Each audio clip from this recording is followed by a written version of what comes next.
Dalam hal ini ya, penanganan perkara ini karena apa?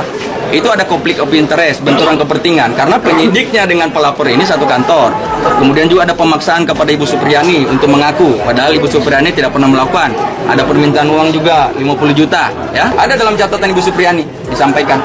Dan kalau dia mengelak, Kanit, kami ada rekamannya. Yang minta siapa? Hah? Yang minta uang 50 juta itu siapa? Iya, di dalam polsek itu.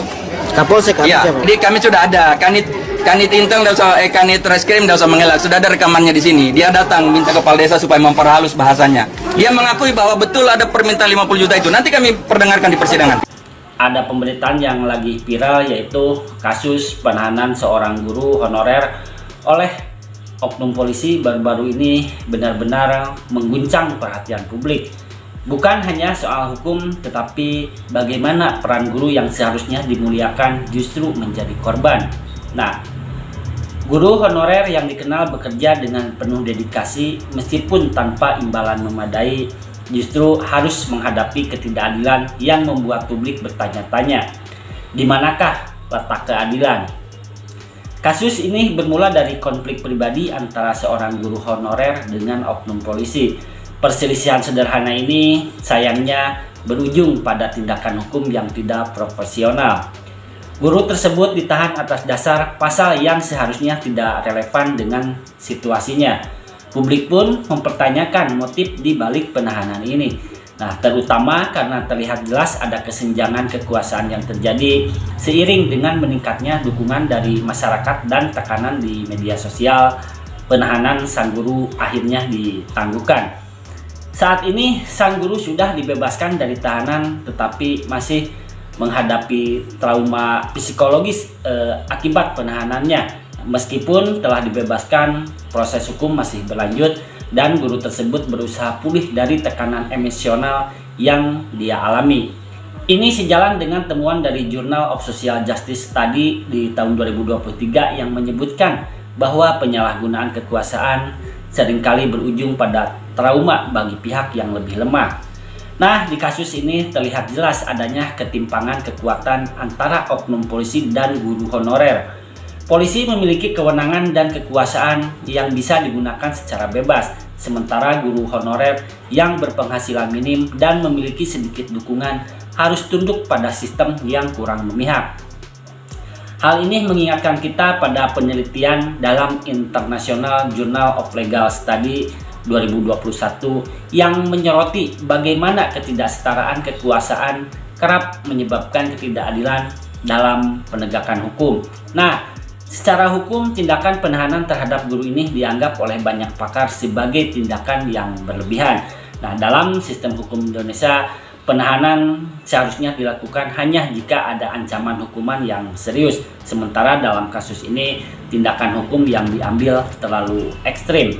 Menurut Journal of Police Accountability 2022, penyalahgunaan wewenang seperti ini bukan hanya melanggar hak individu, tetapi juga melemahkan kepercayaan publik terhadap institusi hukum itu sendiri. Nah, guru honorer seringkali disebut sebagai pahlawan tanpa tanda jasa, dengan gaji yang minim dan seringkali tanpa jaminan pekerjaan. Mereka tetap bertahan demi mencerdaskan generasi muda, namun kontribusi mereka seringkali diabaikan. Menurut riset dalam International Journal of Education Research 2022, banyak guru di negara berkembang, termasuk Indonesia, yang bekerja dalam kondisi finansial yang sulit, tanpa dukungan yang memadai dari pemerintah. Kondisi ini menciptakan situasi di mana mereka rentan terhadap ketidakadilan. Di era digital ini, masyarakat memiliki kekuatan yang besar dalam mengadvokasi keadilan. Nah, kasus ini menjadi viral di media sosial dengan tagar bebaskan guru honorer, yang berhasil menarik perhatian publik dan memaksa otoritas untuk bertindak. Ini adalah bukti nyata bagaimana netizen mampu menjadi penggerak utama dalam memperjuangkan keadilan, meskipun mereka bukan lembaga resmi. Nah, sesuai dengan penelitian dalam Journal of Communication Study 2023, media sosial telah menjadi alat yang efektif untuk memobilisasi massa dan memberikan tekanan terhadap sistem yang tidak adil. Kasus ini mengangkat isu yang lebih luas tentang keadilan sosial di Indonesia. Ketimpangan sosial yang terjadi di negara ini seringkali membuat mereka yang berada di posisi lemah seperti guru honorer tidak memiliki akses yang sama terhadap keadilan. Dalam penelitian oleh Journal of Social Inequality 2023 disebutkan bahwa ketimpangan kekuasaan dan ekonomi adalah dua faktor utama yang membuat sistem hukum di negara-negara berkembang lebih rentan terhadap penyalahgunaan wewenang. Nah, para netizen dalam mengawal keadilan, netizen memang bukan lembaga resmi, namun mereka memiliki peran besar dalam menjaga keadilan. Kasus ini menjadi contoh nyata bagaimana suara publik yang disalurkan melalui media sosial dapat memberikan tekanan pada otoritas dan memastikan kasus-kasus seperti ini mendapatkan perhatian yang semestinya. Di era digital ini, kekuatan netizen tidak bisa dianggap remeh. Mereka mampu menggerakkan gelombang opini publik yang besar yang akhirnya mempengaruhi keputusan-keputusan penting dalam proses hukum. Dan selain itu, penting juga untuk memperhatikan perlunya reformasi dalam sistem hukum dan perlindungan bagi kalangan rentan seperti guru honorer. Pemerintah dan lembaga terkait harus membuat kebijakan yang lebih tegas dalam mencegah penyalahgunaan wewenang oleh aparat hukum. Kasus penahanan guru honorer ini adalah sebuah cerminan bahwa masih banyak yang perlu diperbaiki dalam sistem hukum dan sosial di Indonesia. Kita tidak bisa membiarkan guru yang seharusnya dihormati atas peran pentingnya dalam membentuk generasi masa depan menjadi korban dari penyalahgunaan kekuasaan. Kasus ini telah membuka mata kita semua tentang pentingnya menjaga keadilan bagi semua pihak tanpa memandang status sosial mereka. Nah, kita semua termasuk netizen harus terus mengawal dan memastikan bahwa keadilan ditegakkan di setiap lapisan masyarakat. Bu Supriyani, seorang guru di SDN Baito Konawe Selatan, ditahan oleh polisi setempat setelah menegur siswa yang nakal. Nah, siswa tersebut merupakan anak dari seorang polisi. Nah, berita ini sangat menyedihkan dan PGRI segera mengambil tindakan. Alhamdulillah, Bu Supriyani sementara waktu telah dibebaskan dan PGRI terus memperjuangkan agar beliau bebas dari segala tuntutan hukum karena beliau masih dalam proses pemberkasan menjadi guru P3K dan mengikuti pendidikan profesi guru atau PPG. Nah, kisah Bu Supriyani, seorang guru honorer di Konawe Selatan, Sulawesi Tenggara, menjadi perhatian publik dan viral di media sosial.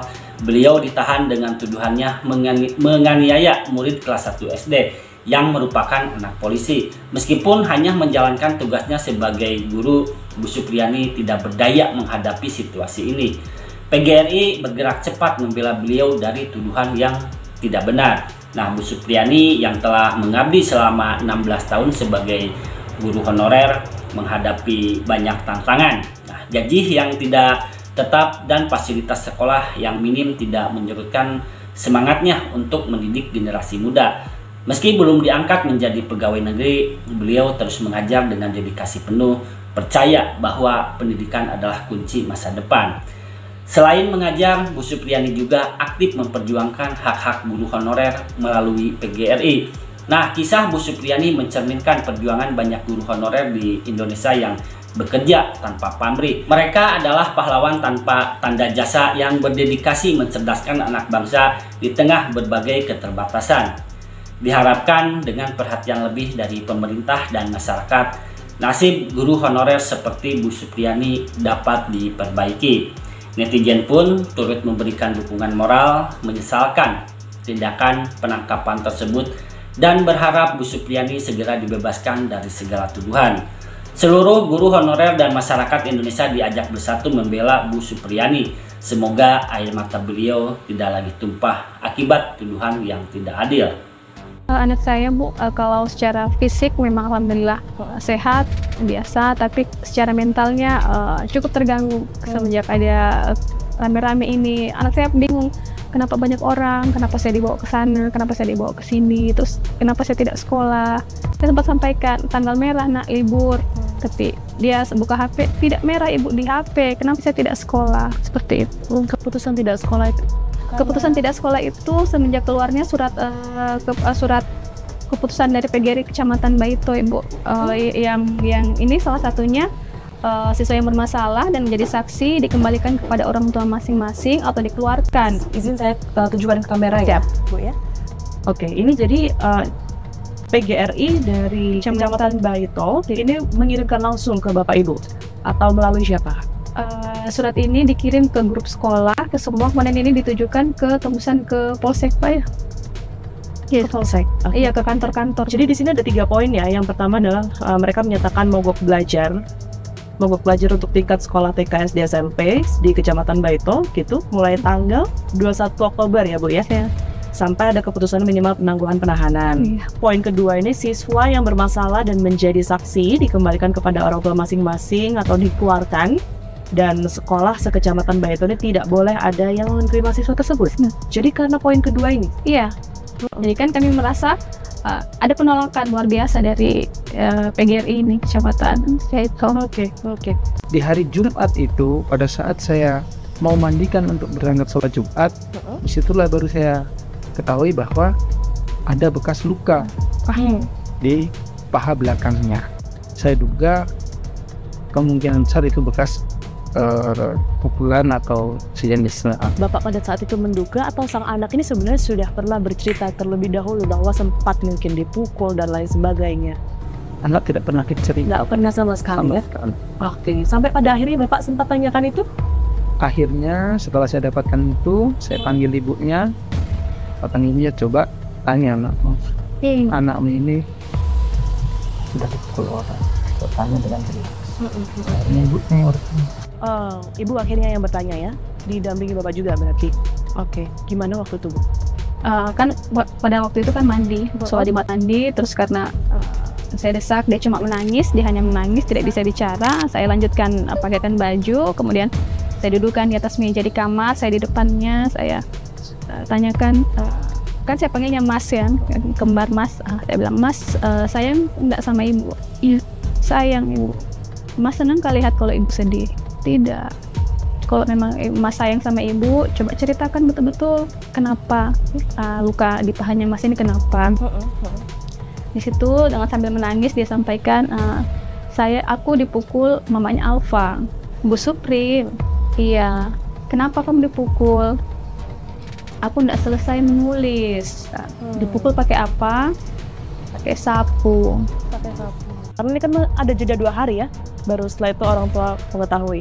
Anak saya sembunyikan, memang dia tidak sampaikan ke saya. Jadi wacana di luar yang mengatakan bahwa anak saya melapor itu tidak benar. Kami sore itu saya memandikan sore, saya mau gosok belakangnya, dia sempat berjingkit gitu, sakitan. Jangan keras-keras Bu. Saya bilang, kenapa ini digosok biar bersih? Saya gosok, dia lari, jangan keras-keras, sakit. Saya siram badannya, saya perhatikan ada bekas merah kehitaman gitu kan. Saya tanya, kenapa ini? Dia menghindar ya. Enggak apa-apa. Enggak apa-apa bagaimana? Bekasnya ada, ini bekas kenapa? Pada saat itu dia sampaikan, aku jatuh sama papa. Begitu besoknya itulah, di hari Jumat itu dimandikan, mau sholat Jumat, dan itulah yang bapaknya yakin ini bukan luka jatuh. Korban ini di 1A, kemudian juga Ibu Supriyani ini di 1B. Ini seperti apa yang diterima oleh pihak keluarga informasinya? Sepengetahuan saya itu sudah lama, memang sebelum kejadian ini sering memang anak saya itu menyampaikan bahwa ibu yang biasa masuk Bu Supri. Karena kan biasa wali kelasnya itu Ibu Lilis, kalau ada urusan keluar selalunya dititip ke Ibu Supri yang bersebelahan dan juga sama-sama kelas 1. Iya. Respon keluarga seperti apa jika memang pihak sekolah begitu ya menyebutkan bahwa ternyata di hari itu Ibu Supri ini tidak masuk sama sekali, informasinya ke kelas korban gitu ya, yang ada di situ Ibu Lilis, dan itu terkonfirmasi. Bu Lilisnya juga menyebut bahwa ia mengajar di kelas 1A, tidak ada yang bermasalah juga di situ di hari itu. Karena ya kalau misalnya pun ada yang bermasalah pasti satu sekolah mengetahui, sementara di hari itu tidak. Respon dari Bapak Ibu sendiri seperti apa? Ya, kalau terkait itu mungkin itu hak pembelanya mereka. Maaf, pada saat itu mediasinya sudah berapa kali dilakukan, Pak Bowo? Mereka berupaya bertemu itu dengan Pak Desa, dengan Pak KS tadi itu awal mula datang. Pak Kepala Sekolah ya? Pak Kepala Sekolah awal mula datang, dan saya menyampaikan bahwa saya mempertanyakan maksud dan tujuannya. Pak KS pun menyatakan bahwa maksud dan tujuannya berkaitan dengan persoalan ini karena yang bersangkutan sudah mengakui. Jadi ada pengakuan itu. Ya. Ada Sempat disebutkan oleh Ibu Supriani pada saat itu apa yang mendorong dirinya melakukan itu, kekerasan itu? Kami Permasalahan tanya- apa mungkin yang terjadi? kami tanya dia tidak menjawab. Nggak menjawab. Hanya menangis. Cuman Ada upaya pada saat mediasi pihak keluarga korban dari bapak ibu ini meminta sejumlah uang ya untuk sebagai ganti rugi seperti itu, sekitar kurang lebih 50 juta rupiah. Nah ini konfirmasinya seperti apa? bisa saya konfirmasi terkait itu fitnah yang sangat-sangat luar biasa. Tidak pernah kami meminta sedikit pun, bahkan pada saat ditawarkan sudah saya tolak.